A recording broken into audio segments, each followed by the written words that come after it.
Je ne suis pas d'accord avec ce que vous dites, mais je me battrai jusqu'à la mort pour que vous ayez le droit de le dire. » Cette citation, souvent attribuée à Voltaire, résume ce que, mesdames et messieurs, je m'apprête à défendre. Je me battrai jusqu'à la mort pour que vous ayez le droit de le dire. Si loin de la réalité de nos sociétés démocratiques, cette déclaration nous bouscule. La liberté d'expression nous semble acquise. Le combat jusqu'à la mort pour protéger l'une de nos libertés nous est étranger. La liberté d'expression est une valeur essentielle. Si ce n'est la valeur essentielle de nos sociétés démocratiques, notre droit le plus fondamental. Elle est consacrée par la Déclaration des droits de l'homme et du citoyen, énonçant que la libre communication des pensées et des opinions est un des droits les plus précieux de l'homme. Elle garantit à chacun le droit de s'exprimer sans crainte. Elle nous permet de partager nos idées, nos inquiétudes, nos envies. Nous pouvons, grâce à elle, participer à la vie politique, influencer cette vie politique, contrôler le pouvoir, critiquer ses abus. Nous pouvons manifester dans la rue, nous n'avons pas peur d'être emprisonnés, et encore moins de tomber sous les balles. Avons-nous conscience que c'est une chance? Avons-nous conscience que d'autres, avant nous, ont combattu pour ces droits? S'il n'y a pas de liberté d'expression dans un régime totalitaire, c'est parce que la liberté d'expression permet la discussion, l'opposition.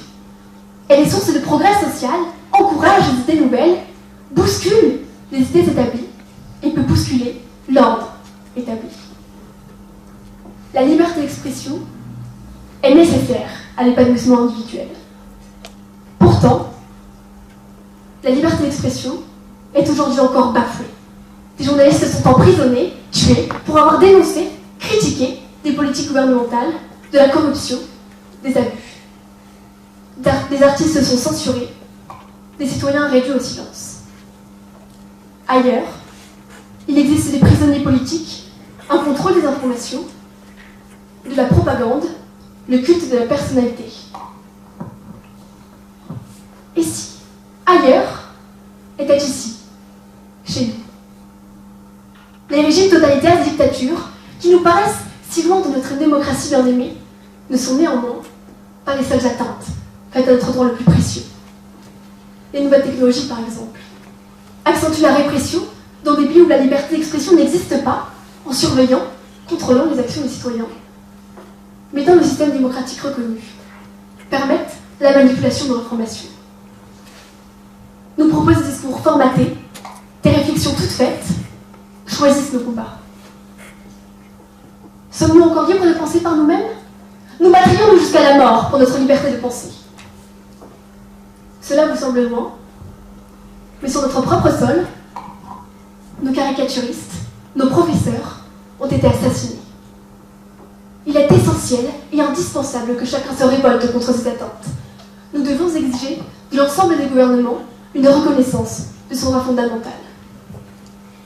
Nous devons protéger les acteurs courageux qui se soulèvent et se rebellent contre l'oppression, la répression d'un droit qui leur est dû.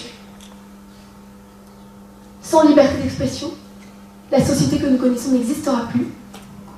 La diversité d'opinions, de partis politiques, les débats ne sont qu'une lointaine utopie. Alors, mesdames et messieurs, la liberté d'expression est en définitive la condition nécessaire pour atteindre une société libre et éclairée.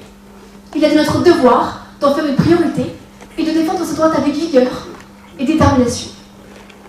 Ne laissons pas la peur nous détourner de notre objectif commun. Battons-nous pour que les générations futures puissent encore citer Voltaire et la philosophie des Lumières.